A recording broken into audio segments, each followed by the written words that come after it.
Petit Jornal. Inteligência e irreverência em doses diárias.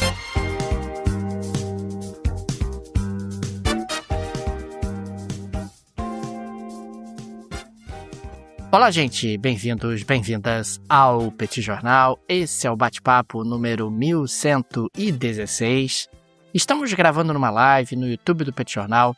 São exatamente 17 horas e 34 minutos da quinta-feira, 23 de julho de 2026. Cá está a dupla de costume, a dupla que você conhece de cor.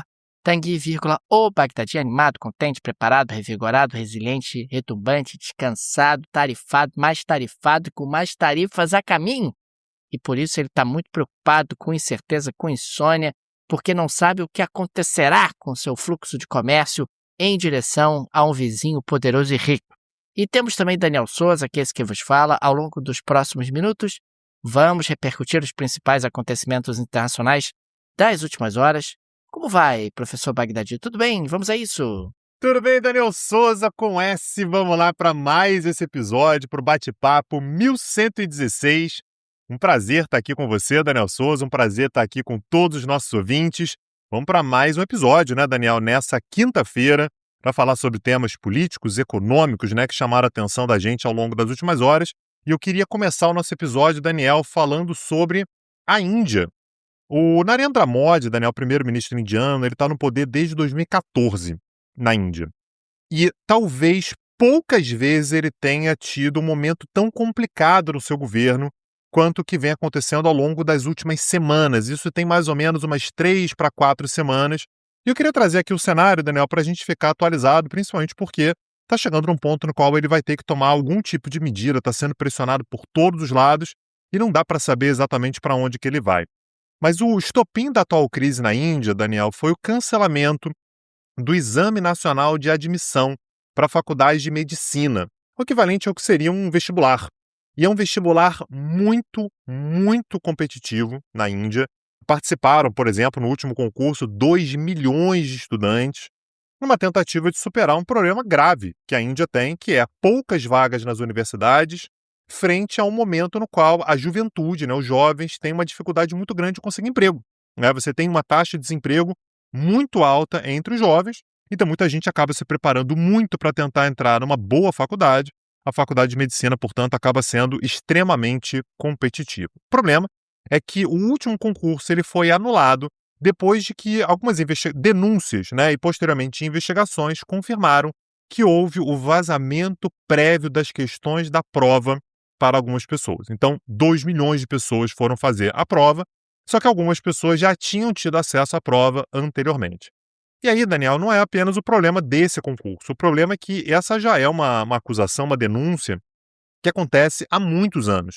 Não apenas, aliás, nesse vestibular, né, no equivalente ao vestibular para a faculdade de medicina, mas também para concursos públicos. O cara vai tentar, é um baita emprego, não apenas na Índia, né, em muitos lugares do mundo, inclusive no Brasil, mas na Índia é um super emprego, você conseguir um emprego público, você tem estabilidade, você tem um salário razoavelmente bom e existem muitas e muitas denúncias de que essas provas são vazadas, de que você tem uma série de esquemas de corrupção e, portanto, né, dado o tamanho da repercussão que a gente teve nesse último vestibular para as faculdades de Direito, né, para as universidades de Direito, foi formada, né, uma grande mobilização popular que começou na internet e agora está indo para as ruas, que é o Partido das Baratas, que é o Cockroach Janta Party.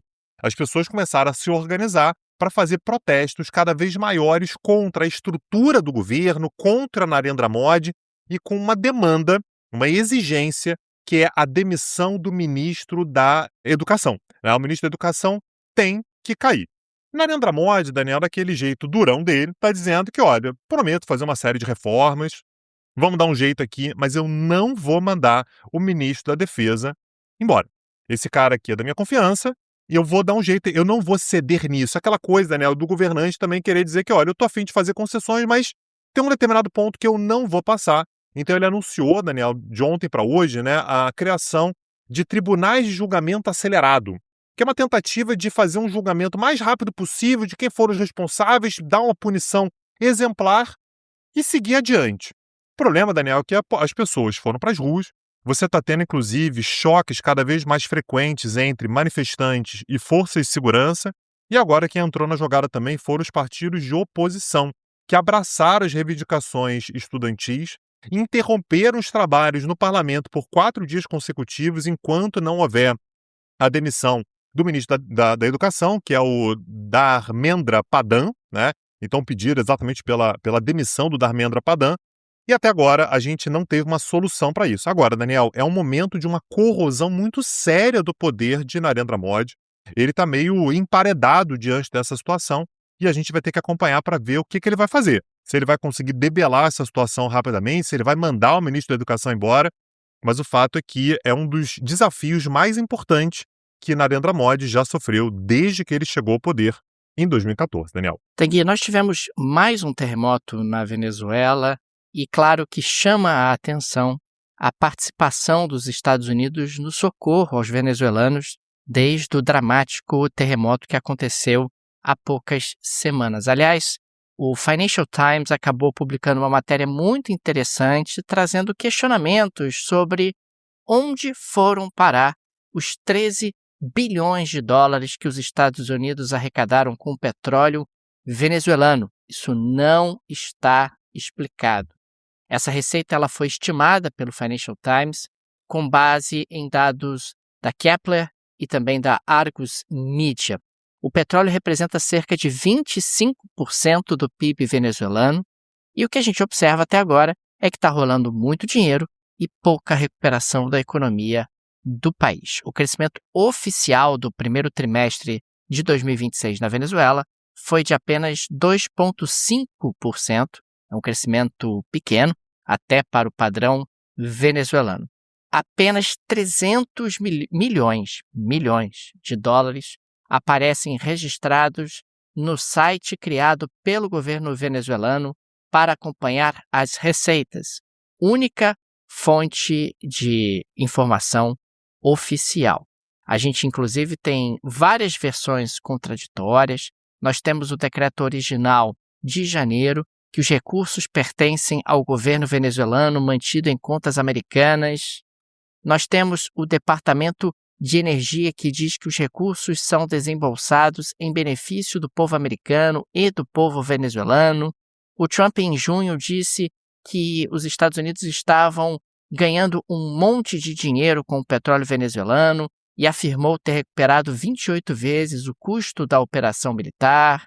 Já o Departamento de Estado disse em abril que cerca de 3 bilhões de dólares haviam sido enviados à Venezuela. Enfim, quer dizer, a gente está falando de um ambiente onde não há qualquer tipo de clareza em relação a como está funcionando essa dinâmica do petróleo venezuelano. O fato é que em 24 de junho nós tivemos 2 terremotos na Venezuela, tivemos agora mais um há poucas horas. Os danos estimados pela ONU na Venezuela são de 37 bilhões de dólares e os Estados Unidos disponibilizaram 386 milhões de ajuda humanitária. E nós não observamos qualquer tipo de melhora mais substantiva na economia venezuelana. Observamos um país que, na prática, se tornou um protetorado dos Estados Unidos e, consequentemente, não tem tido autonomia para fazer a gestão de seus recursos naturais. A Venezuela tem as maiores reservas de petróleo conhecidas do planeta. A gente está falando em algo em torno de 300 bilhões de barris, mas a Venezuela, ao mesmo tempo, não tem tido aí nenhum tipo de transparência, nenhum tipo de recuperação nítida ou de investimentos vultosos que podem levar o país a um desenvolvimento mais estruturado, a um desenvolvimento de longo prazo mais efetivo. Fica a impressão, Tanguy, de que a administração Trump está preocupada, acima de tudo, com ganhos de curto prazo, como, aliás, o Donald Trump faz em diferentes momentos, em diferentes situações. Mas a falta de transparência é algo que chama demais a atenção, tanto que esses 13 bilhões de dólares estimados pelo Financial Times são utilizando dados de satélite, dados que tentam mapear ali de forma bastante grosseira qual o volume de embarcações e de petróleo que tem sido exportado pela Venezuela nos últimos tempos. Daniel Souza, eu queria compartilhar com os nossos ouvintes uma experiência que eu tenho tido ao longo das últimas semanas, né? Eu tenho voltado a estudar línguas, né? Então não apenas o inglês, mas também francês, espanhol, né? Tenho tentado me aventurar aí em algumas outras línguas e senti falta de, para além do inglês, né, boas fontes para ouvir as outras línguas, né? Claro que a gente encontra em streaming, dá para encontrar YouTube e tal, só que é muito limitado. Claro que para o inglês a oferta é vastíssima, só que quando a gente fala principalmente sobre espanhol e francês, não é tão simples assim. E aí, Daniel, eu fui utilizar a NordVPN para conseguir acessar conteúdo de televisão, de streaming de outros países, né? Então, conteúdos feitos não apenas na América Latina, mas também na Espanha, também na França. E tem sido uma super experiência, Daniel, porque é a maneira que eu tenho de, nesse momento, acessar um conteúdo que, pra gente, não é tão fácil acessar, não é tão simples ter acesso. E são coisas que, pra gente, né, aqui no Brasil, fazem muita diferença quando a gente quer ouvir outras línguas, né? Quando a gente quer treinar. Esse é um dos benefícios que eu acho mais maravilhosos quando a gente fala sobre uma boa VPN como a NordVPN, a possibilidade que você tem de acessar informações, de acessar séries, de acessar filmes, de ver debates que estão acontecendo em outros países. Tanto se eu estiver aqui no Brasil, não estou viajando, não estou no exterior nem nada disso, mas quando eu estou viajando também, é uma mão na roda, Daniel, porque abre uma série de novas possibilidades, uma série de sites que às vezes eu tenho dificuldade por conta de geolocalização, de conteúdo, de transmissões, né? Tudo isso a NordVPN possibilita, além de uma série de mecanismos de segurança para os dispositivos que eu utilizo, para o meu celular, para o meu computador. Cada assinatura da NordVPN garante a proteção de até 10 dispositivos e com preço especial para você que está nos ouvindo, utilizando o link que está na descrição desse episódio. Não perde essa oportunidade, não. A NordVPN é uma super parceira do Petit Jornal, oferece uma série de vantagens, proteção para as suas senhas, proteção para os seus arquivos, tudo isso com uma única assinatura.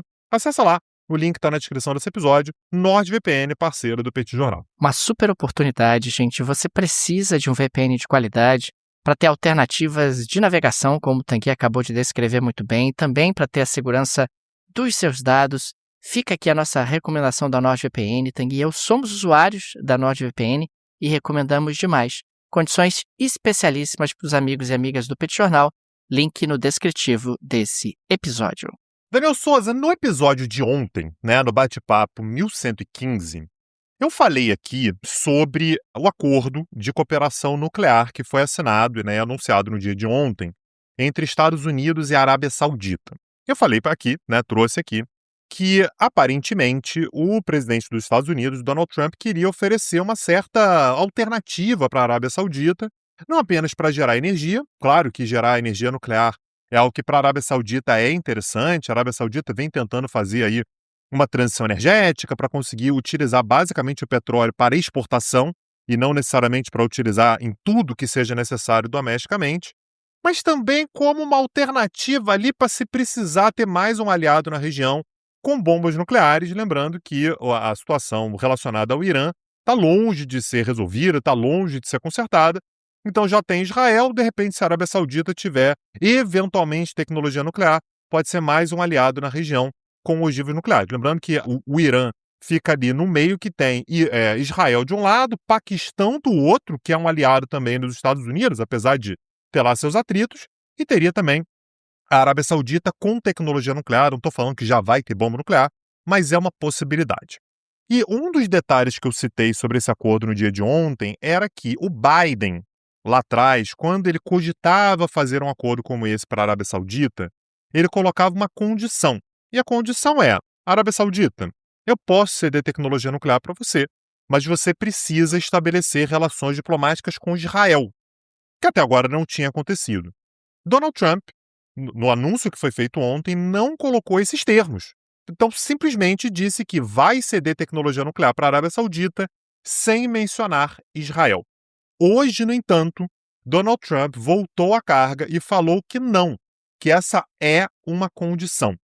O acordo só será efetivado caso o governo de Mohammed bin Salman estabeleça relações diplomáticas com Israel, né? Então, o governo saudita tem que passar a dialogar com Israel. O interessante, Daniel, é que a Arábia Saudita já disse várias vezes que não tem problemas em dialogar com Israel, desde que seja cumprida uma condição. Daniel, só uma. Cumpra essa condição e eu passo a dialogar com Israel. Lembrando que nunca houve relações, né? Arábia Saudita e Israel nunca tiveram relações diplomáticas oficiais, dialogam aqui e acolá, mas a Arábia Saudita está dizendo: eu só tenho uma condição. E essa condição é: criem o Estado palestino. Se criar o Estado palestino hoje, amanhã eu dialogo com Israel e fica tudo certo. E aí, Daniel, você basicamente está criando um pré-requisito que muita gente no Oriente Médio está doido para ver. Falou assim: ó, se criar um Estado palestino, aí pode todo mundo dialogar com Israel, não tem problema nenhum. Mas o fato é que a gente está num cenário, né, Daniel, em que essa é uma pauta bomba, né? Porque você acaba tendo o governo de Donald Trump negociando com a Arábia Saudita e pressionando o Netanyahu. O Netanyahu, como é que é, cara? Eu quero fazer aqui um acordo com a Arábia Saudita.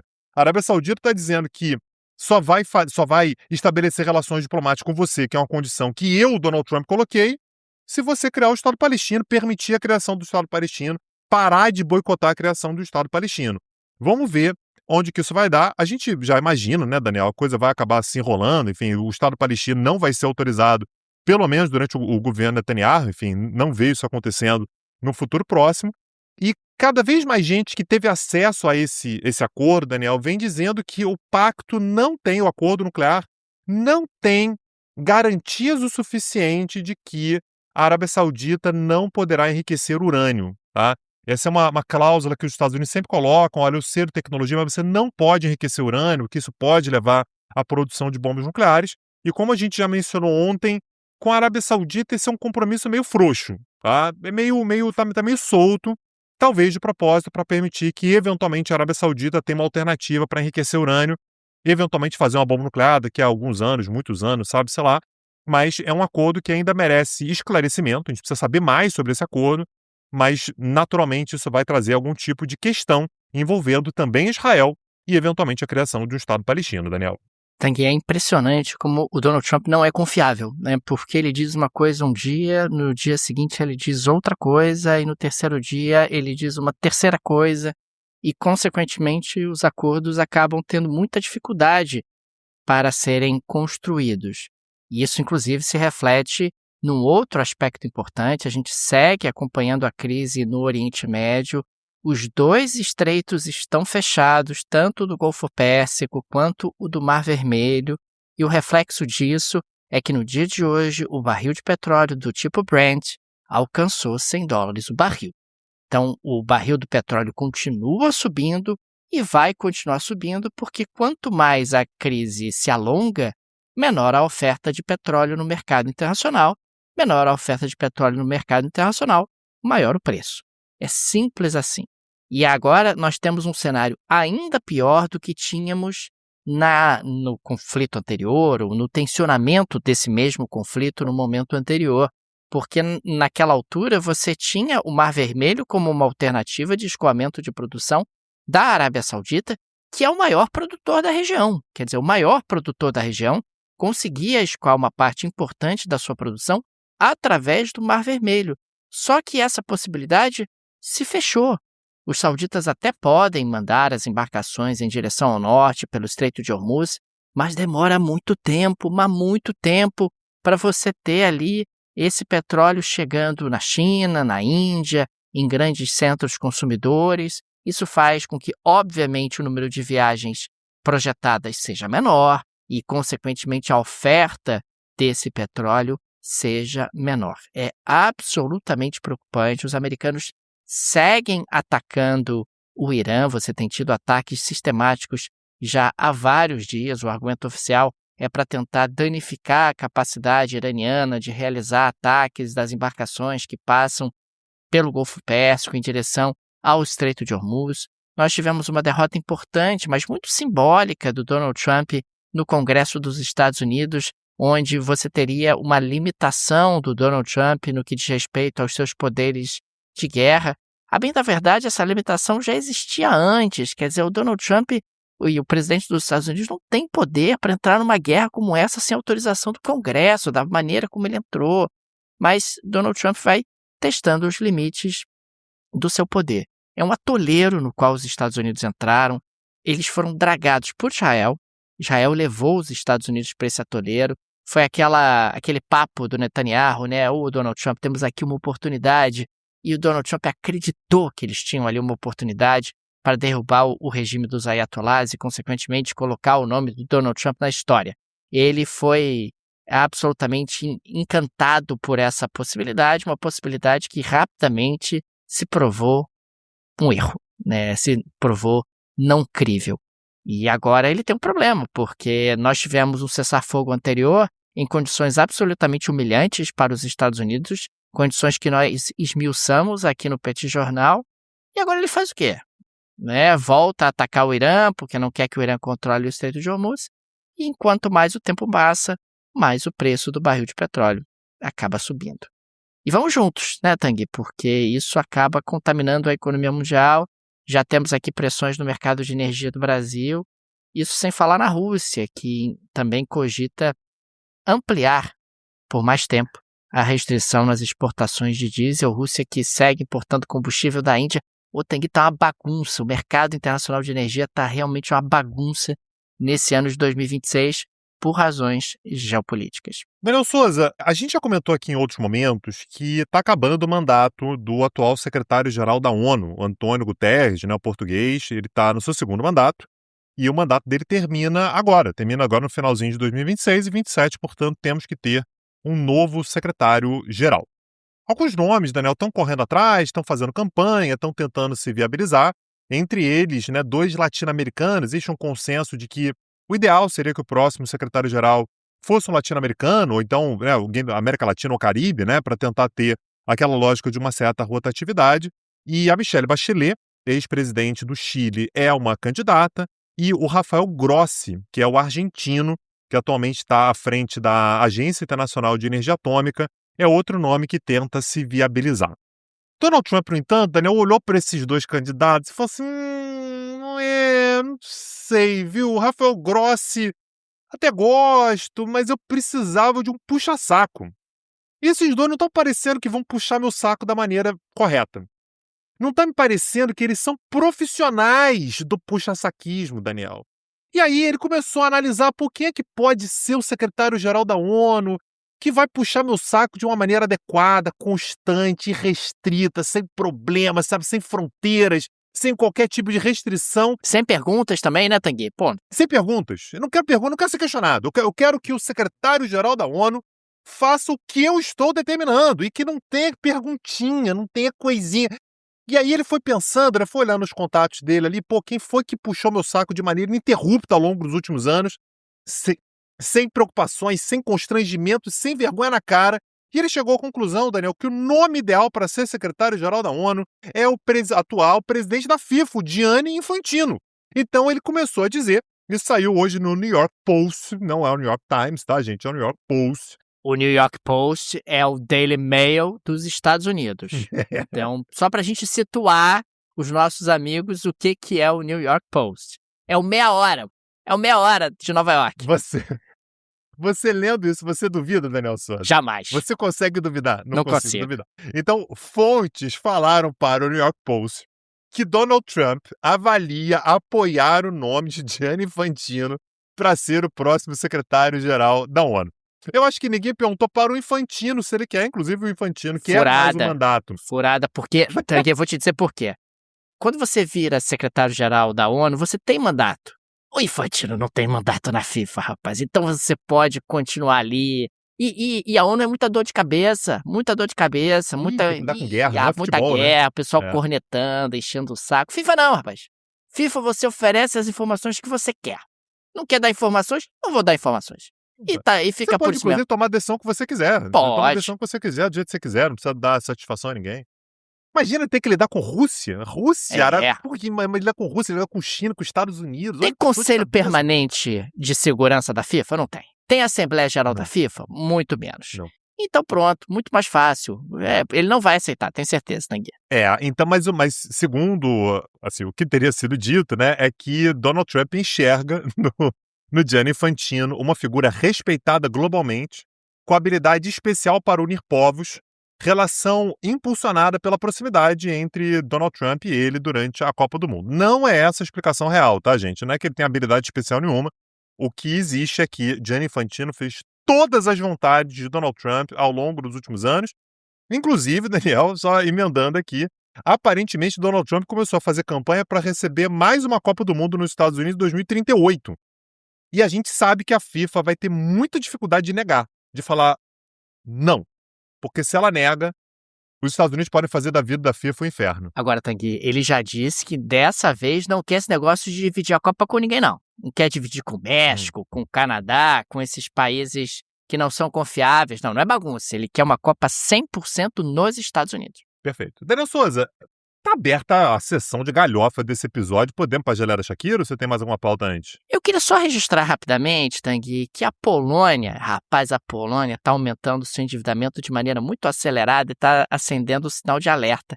Ela teve uma ampliação de 4,5 pontos percentuais em relação ao PIB apenas do primeiro trimestre de 2026. E sabe o que é interessante? Na União Europeia, a Finlândia e a Bulgária aumentaram a dívida ainda mais em comparação à Polônia. De qualquer forma, os poloneses eles ultrapassaram a marca de 60% do PIB, que é o teto de dívida previsto na legislação polonesa. A Polônia tem um teto de dívida.